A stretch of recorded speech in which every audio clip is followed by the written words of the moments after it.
तो बेटा जो आज का लेक्चर है वो नया चैप्टर है आपका इलेक्ट्रोमैग्नेटिक वेव्स। तो आज का टॉपिक चैप्टर नेम क्या है? Electromagnetic waves. ठीक है, इसके बारे में पहले हम लोग जान लेते हैं क्या होता है।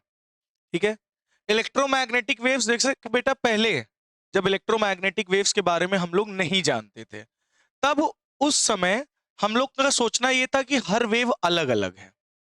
कोई दूसरी वेव दूसरी चीज से बनी है, कोई दूसरी वेव दूसरी चीज से बनी है। लेकिन जब हम लोगों को चीजें चीजें धीरे धीरे चीजें पता चली तो हम लोग को पता चला जितनी भी वेव्स है सब इलेक्ट्रोमैग्नेटिक वेव्स ही हैं। UV rays electromagnetic wave, radio waves electromagnetic waves. ठीक है, जितनी भी रेज है, जितनी भी वेव्स हैं, सब क्या है? Electromagnetic waves. फिर धीरे धीरे हम लोग को क्या पता चला कि भैया वेव्स, पहले ये नहीं पता था ना कि मीडियम में ट्रेवल करती है नहीं करती। तो हमें पहले पता था साउंड, जैसे जैसे मैं बोल रहा हूं, जब मैं बोल रहा हूं तो ये आवाज तुम्हारे कानों तक जाके हिट कर रही है। जब मैं बोल रहा हूं तो ये पार्टिकल्स को डिस्टर्ब कर रही है, और डिस्टर्बिंग पार्टिकल्स ये आपके कान तक पहुंच रहे हैं, वो आप मेरी आवाज सुन पा रहे हो। अगर यहां वैक्यूम होता तो क्या आप मेरी आवाज सुन पाते? नहीं सुन पाते। सही बात है कि नहीं? सुन पाते कि ना सुन पाते? ना सुन पाते। लेकिन तो मतलब मैं क्या कह सकता हूं, कोई भी वेव है उसको ट्रेवल करने के लिए क्या चाहिए? मीडियम। लेकिन इलेक्ट्रोमैग्नेटिक वेव्स को ट्रेवल करने के लिए किसी मीडियम की जरूरत नहीं होती। आप जानते हो ये क्या है? अर्थ। ये क्या है? सन। अर्थ से सन तक जब लाइट रेज आती है तो यहां पे क्या होता है? वैक्यूम। और जो लाइट रेज आती है बेटा, इस वैक्यूम में भी पेनिट्रेट करके चली आती है अर्थ पे। पेनिट्रेट का मतलब तेजी से मूव करते हुए एक ही डायरेक्शन में हमारे अर्थ तक पहुंच जाती हैं। तो इससे क्या समझ में आ रहा है कि इलेक्ट्रोमैग्नेटिक वेव्स को ट्रेवल करने के लिए किसी भी मटेरियल और मीडियम की जरूरत नहीं होती। इलेक्ट्रोमैग्नेटिक वेव्स को ट्रेवल करने के लिए किसी भी मटेरियल और मीडियम की नीड नहीं होती। इलेक्ट्रोमैग्नेटिक वेव्स किसी भी हर मीडियम में ट्रेवल कर सकती हैं। ठीक है, तो इलेक्ट्रोमैग्नेटिक वेव्स होती क्या है? ये वेव्स बनी किससे हैं? अब भाई, ओ यूनिवर्स में ना कोई चार्ज पार्टिकल है, कुछ नहीं है, तो वेव्स बनी कैसे हैं? तो ये बनी है इलेक्ट्रिक फील्ड और मैग्नेटिक फील्ड। इलेक्ट्रोमैग्नेटिक वेव किससे बनी है बेटा? इलेक्ट्रिक फील्ड और मैग्नेटिक फील्ड। और बेटा एक बात याद रखना, जो इलेक्ट्रिक फील्ड है और जो मैग्नेटिक फील्ड है वो एक दूसरे के कैसे चलती हैं? परपेंडिकुलर। कैसे चलती हैं? इलेक्ट्रिक फील्ड मैग्नेटिक फील्ड के क्या चलती है? परपेंडिकुलर। ये बात समझे या नहीं समझे? नहीं समझे। इलेक्ट्रिक फील्ड ऐसे चल रही तो मैग्नेटिक फील्ड ऐसे। दोनों फील्ड एक दूसरे के क्या है? परपेंडिकुलर, और दोनों एक साथ चल रही हैं। समझ रहे हो ना? दोनों फील्ड एक साथ चल रही हैं, इन्हीं से मिलकर क्या बनी है? Electromagnetic waves. तो जो चार्ज रेस्ट में होते हैं उनसे क्या रिलीज होती है? Electric field. जो चार्ज एक्सेलरेट करते हैं उनसे क्या प्रोड्यूस होती है? Magnetic field. लेकिन ऊपर तो ऐसा कुछ भी नहीं है। यूनिवर्स में है क्या कोई चार्ज पार्टिकल? नहीं। तो ये इलेक्ट्रोमैग्नेटिक वेव बन कैसे रही है? तो इसी चीज के बारे में हम लोग इस चैप्टर में जानेंगे। ठीक है, और कौन कौन सी वेव्स होती हैं उनके बारे में डिस्कस करेंगे। ठीक है, तो सबसे पहला पॉइंट सभी बच्चे लिखेंगे। इन 1831, इन 1831 माइकल, लिख लीजिए बेटा, माइकल एम फराडे लिख लो। Michael Faraday, Michael Faraday gave a Faraday's law, gave a Faraday's law। ठीक है, इन्होंने क्या दिया बेटा? फैराडे, हाँ 31, इन्होंने फैराडे लॉ दिया of electromagnetic induction. Electromagnetic induction. ठीक है, इन्होंने फैराडे ने क्या दिया था? Faraday's laws, Faraday's law of electromagnetic induction. और इस लॉ में इन्होंने क्या बताया था? कोई बताएगा? आप लोग बताओगे? इस लॉ में इन्होंने बताया था according to which change in magnetic flux, according to which, इनके अकॉर्डिंग क्या था, a change in magnetic flux, a change in magnetic flux, क्या बोला बेटा मैंने, change in magnetic flux produces a electric field, produces an induced EMF. क्या produce करता है, फिर से बोलो, कि फैराडेज लॉ ने यह बताया था कि अगर कभी भी मैग्नेटिक फ्लक्स में चेंज होता है तो वहां पर क्या इंड्यूस होती है, ईएमएफ। चलो इस चीज को जरा जानते हैं हम लोग, ठीक है। ये कंडक्टर है, ये क्या है बेटा, एक कंडक्टर, ठीक है।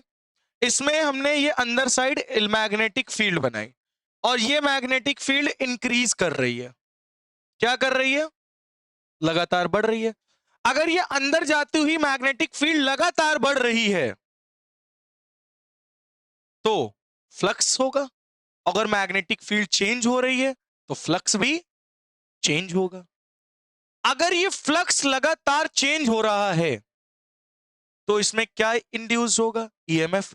और जैसा कि मुझे दिख रहा है सर्किट पूरा क्लोज है तो करंट भी क्या होगा, इंड्यूस्ड। अच्छा किस डायरेक्शन में होगा, किस डायरेक्शन में, जो लगाओ दिमाग पे, मैग्नेटिक फील्ड अंदर जा रही, करंट ऐसा प्रोड्यूस करो कि इस मैग्नेटिक फील्ड को अपोज करे। याद है लेंज लॉ, अगर मैग्नेटिक फील्ड अंदर की तरफ बढ़ रही है तो लेंज लॉ क्या करेगा, बाहर मैग्नेटिक फील्ड बना के उसको अपोज करेगा, रोकेगा। तो अंगूठा ही तो दिखाता है बाहर मैग्नेटिक फील्ड, तो बाहर मैग्नेटिक फील्ड ये बनी तो करंट कैसे चलेगा, ऐसे, मतलब करंट इस डायरेक्शन में चलेगा, ऐसे। बात समझ में आ गई, क्लियर हुआ। तो इसमें कितना करंट इंड्यूस हुआ, आई हुआ। अच्छा तो मैग्नेटिक फील्ड के चेंज होने की वजह से मैग्नेटिक फ्लक्स चेंज हुआ और मैग्नेटिक फ्लक्स के चेंज होने की वजह से ईएमएफ इंड्यूस हुआ और उस ईएमएफ इंड्यूस होने की वजह से क्या इंड्यूस्ड हुआ, करंट।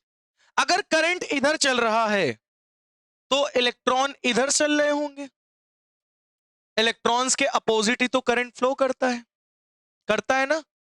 तो ये इलेक्ट्रॉन किसमें थे, पहले रेस्ट में थे, पहले तो करंट नहीं था ना, इलेक्ट्रॉन्स बाद में फ्लो होना चालू हुए।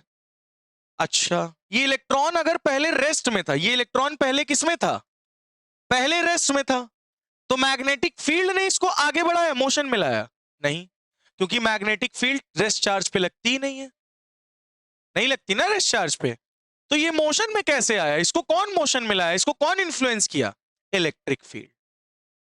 कौन इन्फ्लुएंस किया, इलेक्ट्रिक फील्ड। यहां पे जिस डायरेक्शन में करंट चल रहा है उसी डायरेक्शन में क्या जनरेट हुई, इलेक्ट्रिक फील्ड।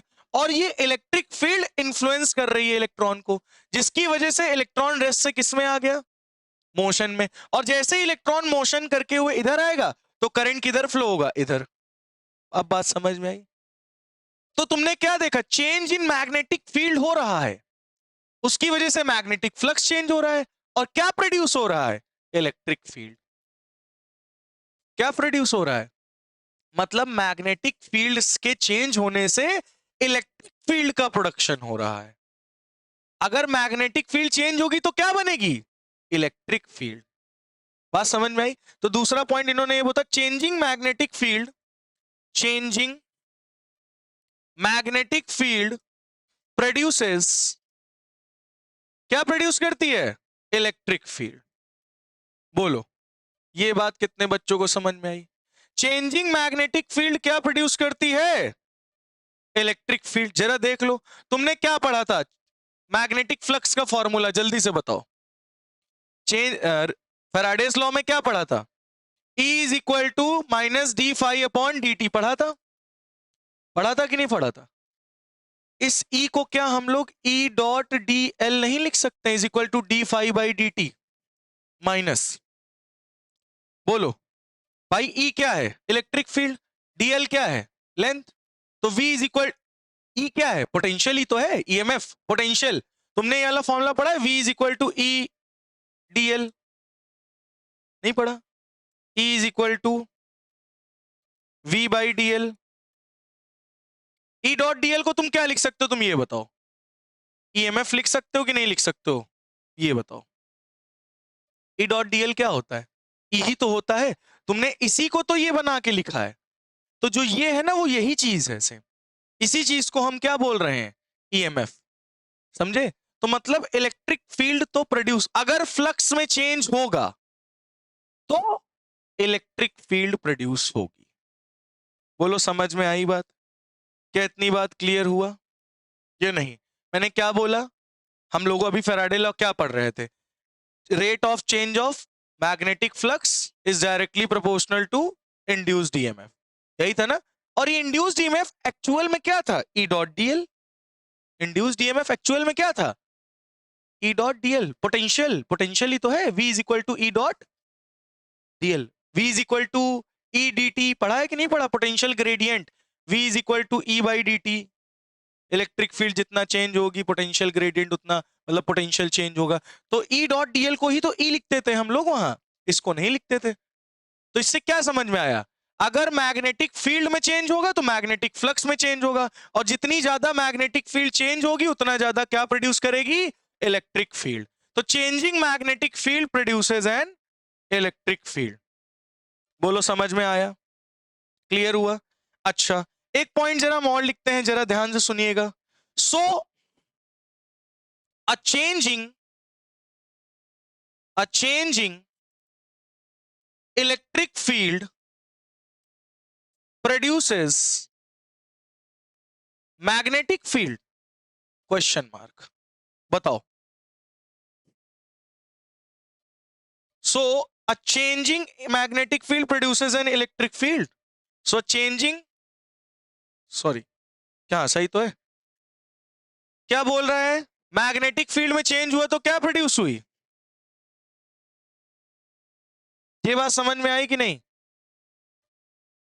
हाँ, चेंजिंग या चेंज इन, ये बात कितने बच्चों क्लियर हुई? अगर मैग्नेटिक फील्ड में चेंज होगा तो क्या प्रोड्यूस होगी, इलेक्ट्रिक फील्ड। हमारा प्रश्न क्या उठ के आता है, अगर इलेक्ट्रिक फील्ड में चेंज होगा तो क्या मैग्नेटिक फील्ड प्रोड्यूस होगी? यहां लिख लो। नाउ क्वेश्चन अराइजेस, क्वेश्चन क्या अराइज हुआ कि अगर इलेक्ट्रिक फील्ड में चेंज होता है तो क्या मैग्नेटिक फील्ड प्रोड्यूस होगी? ये किससे पूछा गया, जेम्स क्लर्क मैक्सवेल। किससे पूछा गया, जेम्स क्लर्क मैक्सवेल, क्योंकि मैक्सवेल ने ही तो बताया था, जेम्स क्लर्क मैक्सवेल। ठीक है, इन्होंने बताया कि यस, क्या बताया, यस, बिग यस। क्या बोला, इन्होंने कहा कि भाई नेचर में सारी चीजें सिमेट्रिकल हैं, हमको लोग कोई पता है, अगर मैग्नेटिक फील्ड के चेंज होने की वजह से इलेक्ट्रिक फील्ड प्रोड्यूस हो रही है तो इलेक्ट्रिक फील्ड के चेंज होने से मैग्नेटिक फील्ड भी प्रोड्यूस होगी, सीधी सी बात है। ठीक है, तो अब लोगों ने कहा इसको प्रूफ करके दिखाओ, हम कैसे मान लें, ये तो आपने बता दिया थ्योरेटिकल, हमें इसे प्रूफ करके दिखाओ। तो हम लोगों ने कहा चलो ठीक है, इसको प्रूफ करते हैं। तो इतना आप लोग लिख दीजिए, फिर इनकी प्रूविंग हम आपको समझाते हैं। चलो, तो बेटा अब एक्सपेरिमेंट करके इन्होंने बताया कि जो मैं बोल रहा हूं कि मैग्नेटिक फील्ड चेंज होने की वजह से इलेक्ट्रिक फील्ड प्रोड्यूस होती है। तो क्वेश्चन क्या अराइज हुआ कि क्या इलेक्ट्रिक फील्ड चेंज होने की वजह से मैग्नेटिक फील्ड अराइज होगी? उन्होंने कहा हाँ, तो चलो मैं प्रूफ करके दिखाता हूं। चलो भाई, तो इन्होंने दो प्लेट्स ले ली, वो भी इक्वल साइज की। कैसी प्लेट ली, इक्वल साइज की, समझ रहे हो ना? ये प्लेट्स क्या है, एकदम इक्वल साइज की, और इसको इन्होंने क्या कर दिया, कनेक्ट कर दिया, किससे, किससे कनेक्ट किया, बैटरी से। एक इन्होंने की लगा दी और इसको ले जाके दूसरी प्लेट से कनेक्ट कर दिया। ठीक है, इतनी बात समझ में आई है नहीं आई, बोलो।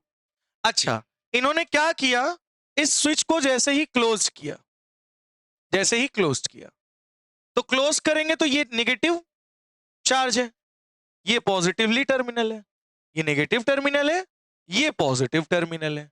ये बात समझ में आई? अच्छा, तो इलेक्ट्रॉन इधर से घसीटेगा। अब भाई बैटरी का इलेक्ट्रॉन प्रोड्यूस करती है क्या? नहीं, इलेक्ट्रॉन को सर्कुलेट कराती है। तो ये पॉजिटिव चार्ज इधर से इलेक्ट्रॉन को घसीटेगा, उधर से जाके चिपकाता रहेगा, इधर से निकालेगा उधर देगा, इधर से निकालेगा उधर देगा। तो उधर कौन सा चार्ज आता जाएगा? निगेटिव। इधर कौन सा आ जाता है? पॉजिटिव। या फिर तुम इसको ऐसे देख लो, इधर से हम DQ चार्ज निकालेंगे, भाई निगेटिव है तो पॉजिटिव DQ चार्ज घसीटेगा, DQ घसीट के इधर ले आएगा और इस पे रख देगा। तो मतलब ये क्या हो जाएगा? पॉजिटिव। इससे अगर निकल गया तो ये क्या हो जाएगा? निगेटिव। इधर से एक और DQ आया, ये फिर क्या हो गया? पॉजिटिव। ये क्या हो गया? Negative.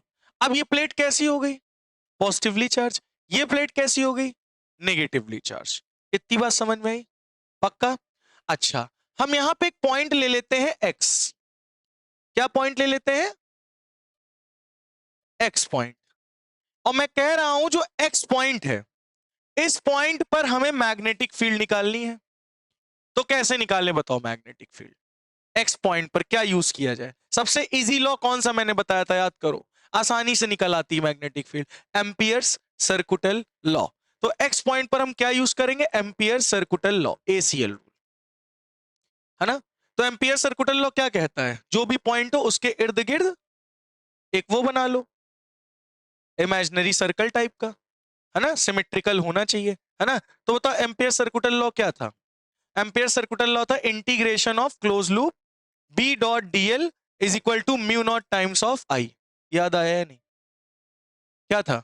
B dot DL is equal to mu naught I। याद आया? ये क्या था? Ampere circuital law. मैंने कहा यहां क्या करंट है? तुमने कहा हाँ है यहां पे करंट। ये करंट ही तो फ्लो करके जा रहा है पॉजिटिव से निगेटिव, ये करंट ही तो फ्लो कर रहा है। अच्छा, तो क्या यहां मैग्नेटिक फील्ड होगी? हमने कहा हाँ होगी। अगर करंट है तो मैग्नेटिक फील्ड भी होगा, होगा ना? बिल्कुल होगा। मैंने कहा चलो भाई ठीक है। हमने कहा एक पॉइंट यहां ले लो Y, यहां पे, यहां क्या ले लो? पॉइंट Y पॉइंट लिया। अब बताओ क्या यहां पे करंट है? नहीं, यहां पे कोई भी चार्ज का फ्लो नहीं हो रहा। तो क्या यहां पे मैग्नेटिक फील्ड होगी? अगर यहां पे करंट जीरो तो क्या मैग्नेटिक फील्ड क्या हो जाएगी? जीरो। मतलब यहां मैग्नेटिक फील्ड जीरो है। किसका कहना? एम्पियर सर्कुटल लॉ का कहना है जहां करंट होगा वही मैग्नेटिक फील्ड होगी, जहां करंट नहीं होगा वहां मैग्नेटिक फील्ड नहीं होगी, है ना?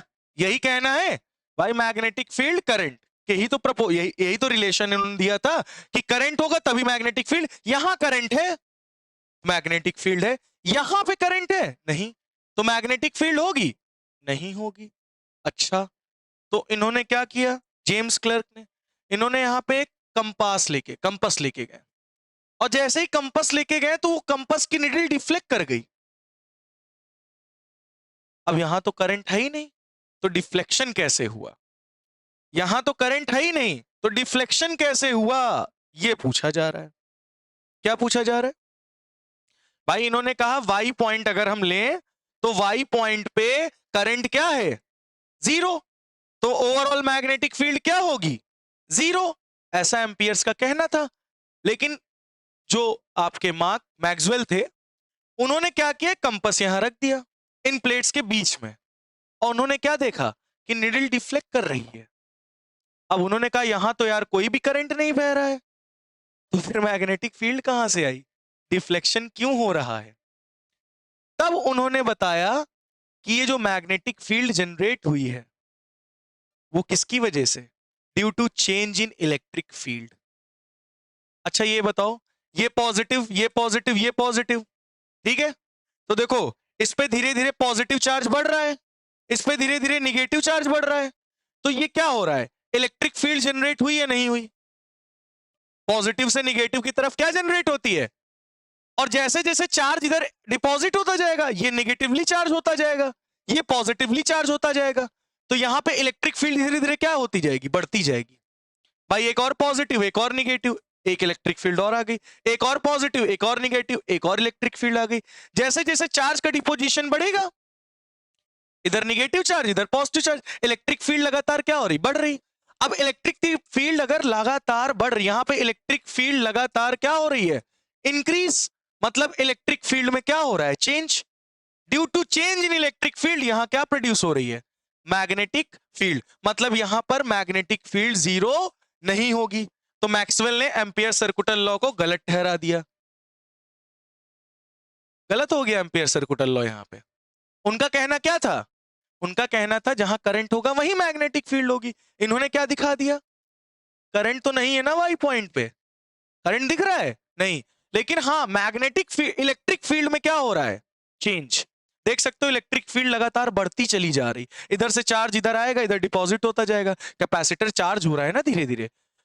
तो जैसे जैसे इलेक्ट्रिक फील्ड बढ़ेगी तो इलेक्ट्रिक फील्ड में क्या होगा, चेंज, इलेक्ट्रिक फ्लक्स में चेंज होगा, इलेक्ट्रिक फ्लक्स में चेंज होगा तो क्या इंड्यूस होगी, मैग्नेटिक फील्ड। और यही तो क्वेश्चन पूछा था इन्होंने, क्या इलेक्ट्रिक फील्ड चेंज होने की वजह से मैग्नेटिक फील्ड प्रोड्यूस होगी,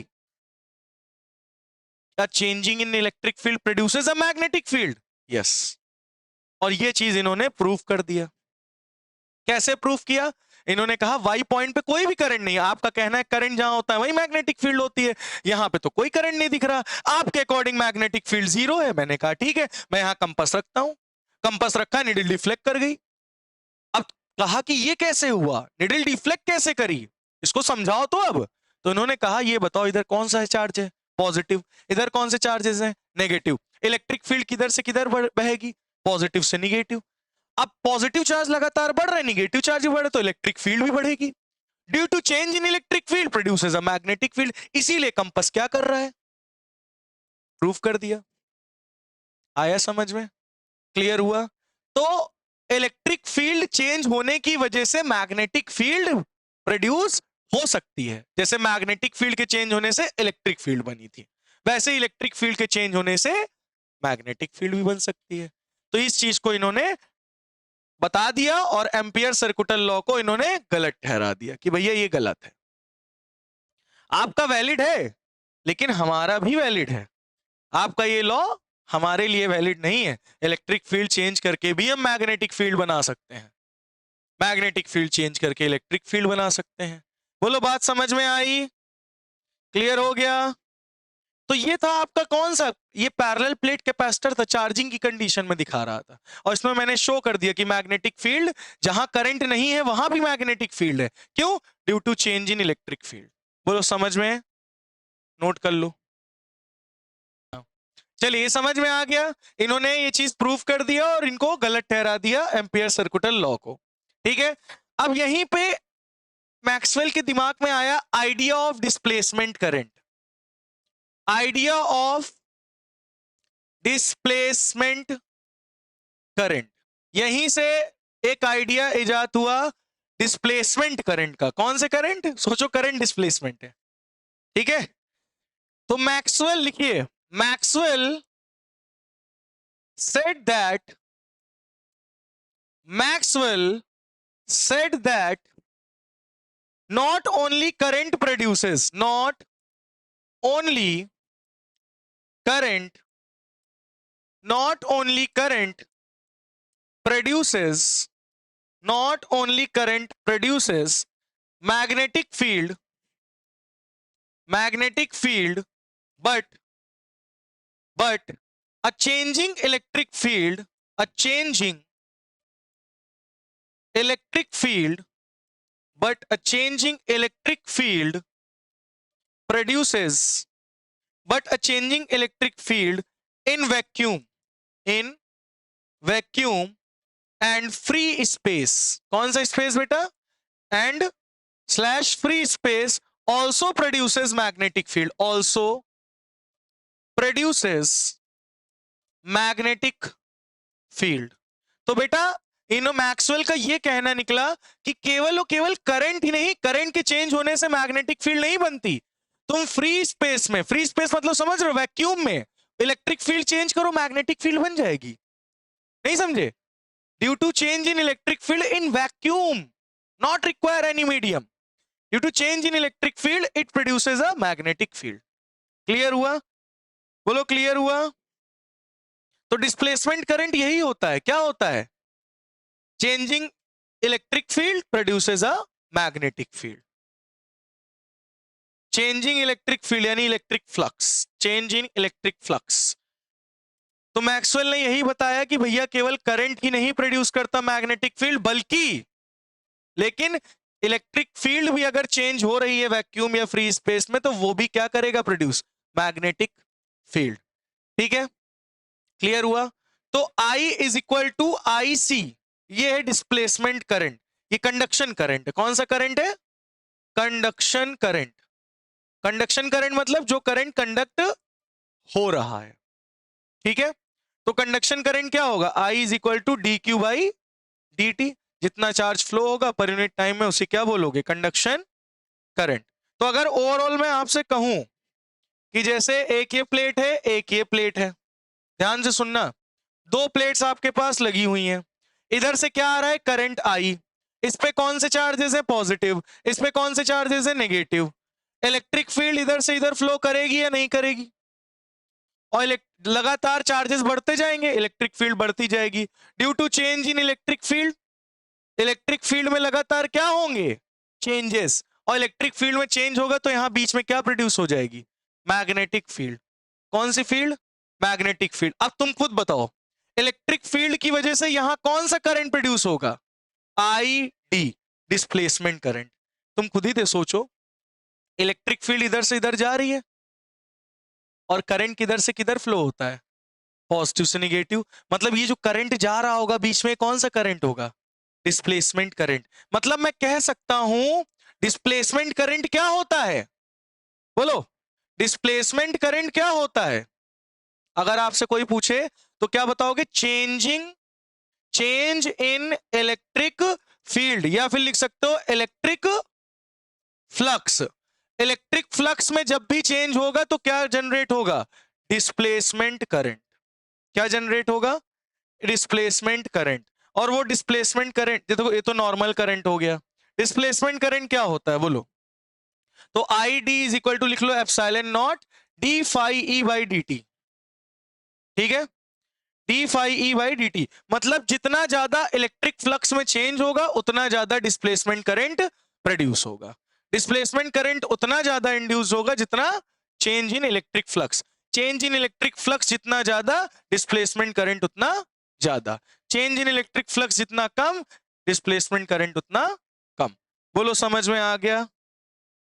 ठीक है, क्लियर हो गया?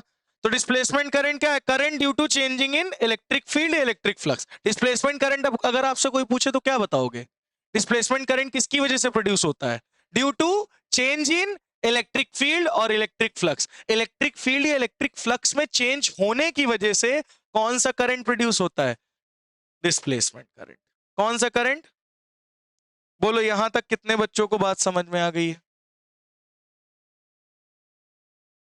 क्लियर हो गया बेटा? कंफर्म? नोट कर लीजिए, इतना नोट कर लीजिए। हो गया नोट? नोट कर लो। चलो, तो देखो बेटा, अगर अब आपसे कोई पूछे कि डिस्प्लेसमेंट करंट कैसे बना, डिस्प्लेसमेंट करंट कैसे बना, बताओ क्या बताओगे? डिस्प्लेसमेंट करंट कैसे बना? अ करंट, एक ऐसा current, a current due to, a current due to changing electric field, changing electric field और इलेक्ट्रिक फ्लक्स। ठीक है, एक ऐसा करंट जो कि प्रोड्यूस हो रहा है किसकी वजह से? इलेक्ट्रिक फील्ड या इलेक्ट्रिक फ्लक्स के चेंज होने की वजह से। ठीक है, जरा ध्यान से सुनो, ये कैपेसिटर है, ये करंट बह रहा है आई। क्या बह रहा है बेटा? क्या बह रहा है? करंट, आई करंट बह रहा है। ध्यान से सुनना, अगर यहां पे आई करंट बह रहा है तो इस जगह पे कौन सा करंट है? ये करंट क्या छलांग मार के जा रहा है? यहां पे बीच में कौन सा करंट है? भाई यहां पे तो हम मान सकते हैं आई करंट है, यहां से आई फ्लो करते हुए चला गया, इस जगह कौन सा करंट है? इस जगह पर डिस्प्लेसमेंट करंट है, इस जगह पर क्या है। तो अगर मैं इसकी प्लेट्स बनाऊं तो इधर देखो, इधर से कौन सा करंट आ रहा है, आई, और यहां कौन सा करंट जा रहा है, आई डी, डिस्प्लेसमेंट करंट जा रहा है। यानी एक्स पॉइंट पर कौन सा करंट है, आईसी, कंडक्शन करंट, और वाई पॉइंट पे कौन सा करंट है, डिस्प्लेसमेंट करंट। एक्स पॉइंट पर कौन सा करंट है, कंडक्शन करंट, जो कि कितना होता है, dq बाई dt, और वाई पॉइंट पे कौन सा करंट है, डिस्प्लेसमेंट करंट, जो कि क्या होता है, epsilon naught D phi E by dt। याद आया। कंडक्शन करंट क्या होता है बोलो, कंडक्शन होता है dq बाई dt, ये कंडक्शन करंट जो इसमें फ्लो हो रहा है, कंडक्शन करंट। और आई डिस्प्लेसमेंट करंट क्या होता है, epsilon naught D five E by D T, ये होता है डिस्प्लेसमेंट करंट, ये होता है कंडक्शन करंट। बोलो बात समझ में आई। अगर मैं अब आपसे पूछूं, ये हो गया एक्स पॉइंट, और ये हो गया एक्स, ये हो गया वाई, तो मैग्नेटिक फील्ड जो एक्स पे है वही मैग्नेटिक फील्ड वाई पे होगी क्या, यहां पे वही मैग्नेटिक फील्ड होगी, यस। जो मैग्नेटिक, मैंने कंपास यहां रखा तो ये डिफ्लेक्शन दिखाया, जब यहां रखा तब भी ये डिफ्लेक्शन दिखाया।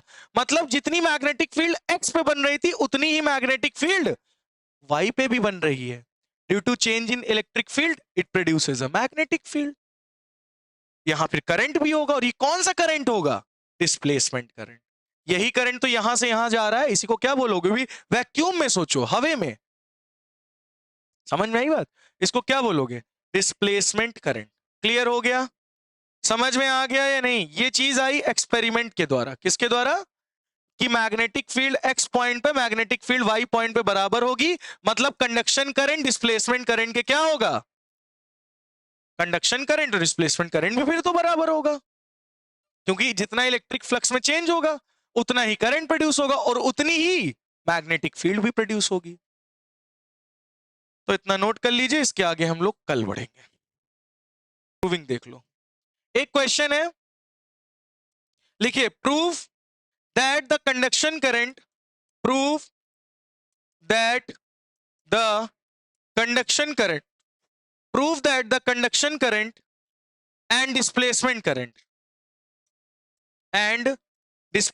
current are equal, are equal, are equal, have property of continuity, have property of continuity। बोल रहा है आपको प्रूफ करना है कि कंडक्शन करंट डिस्प्लेसमेंट करंट के बराबर है और कॉन्टिन्यूटी में। तो डिस्प्लेस कंडक्शन करंट क्या होता है, dq by dt, displacement current क्या होता है, epsilon naught minus d phi E by dt। समझ में आ रही की बात या नहीं, बात समझ में आई, माइनस क्यों लिख दिया यार। ये होता है epsilon naught D phi E by dt। ये बताओ सभी बच्चे, इलेक्ट्रिक फ्लक्स का फॉर्मूला आप लोगों ने क्या पढ़ा है, बोलो, इलेक्ट्रिक फ्लक्स का फॉर्मूला क्या पढ़ा है, ई ए बाई डी टी। याद आया, इलेक्ट्रिक फ्लक्स यही तो होता है, ई इंटू ए, क्या होता है, ई इंटू ए। भाई दरअसल फ्लक्स का फॉर्मूला क्या होता है, ई ए कॉस थीटा, यही होता है ना, ई ए कॉस थीटा। ठीक है, जरा एक मिनट प्लेट्स बना लो, ये कैपेसिटर की, यहां कौन सा करंट, कंडक्शन, यहां कौन सा करंट, डिस्प्लेसमेंट। ठीक है, इलेक्ट्रिक फील्ड किधर से किधर जा रही, पॉजिटिव से निगेटिव, तो इलेक्ट्रिक फील्ड भी इधर ही जा रही और प्लेट का एरिया वेक्टर भी इधर ही होगा। बोलो होगा या नहीं होगा, परपेंडिकुलर होता है हमेशा सरफेस के। तो ई और ए के बीच में कितना एंगल बन रहा है, जीरो। यहां पे इलेक्ट्रिक फ्लक्स कितना आ जाएगा, बोलो, ई ए। तो यही इलेक्ट्रिक फ्लक्स हमने यहां उठा के रख दिया है। अब बात समझ में आई भाई, इलेक्ट्रिक फील्ड भी इधर, एरिया वेक्टर भी इधर, थीटा हो गया जीरो, मतलब यहां क्या रखोगे, ई ए। क्या रखोगे बेटा, ई ए। बोलो समझ में आया इतना या नहीं आया, बोलो बेटा, कंफर्म, बहुत बढ़िया। अब बताओ इलेक्ट्रिक फील्ड की जगह पर क्या रख सकते हो तुम, ई ए। इतना आया या नहीं आया, बोलो, कंफर्म। अच्छा ये बताओ, यहां पर तुम्हें क्या दिख रहा है, एक प्लेट ये है, एक प्लेट ये है, दो प्लेट है, दो प्लेट। इस प्लेट के लिए इलेक्ट्रिक फील्ड क्या होगी? Sigma upon 2 epsilon not. इसके लिए क्या होगी? Sigma upon 2 epsilon not. ये वाला याद आया केस या नहीं? बोलो, याद आया या नहीं आया? एक मिनट, हेलो, सुनो, ध्यान समझना इस चीज को।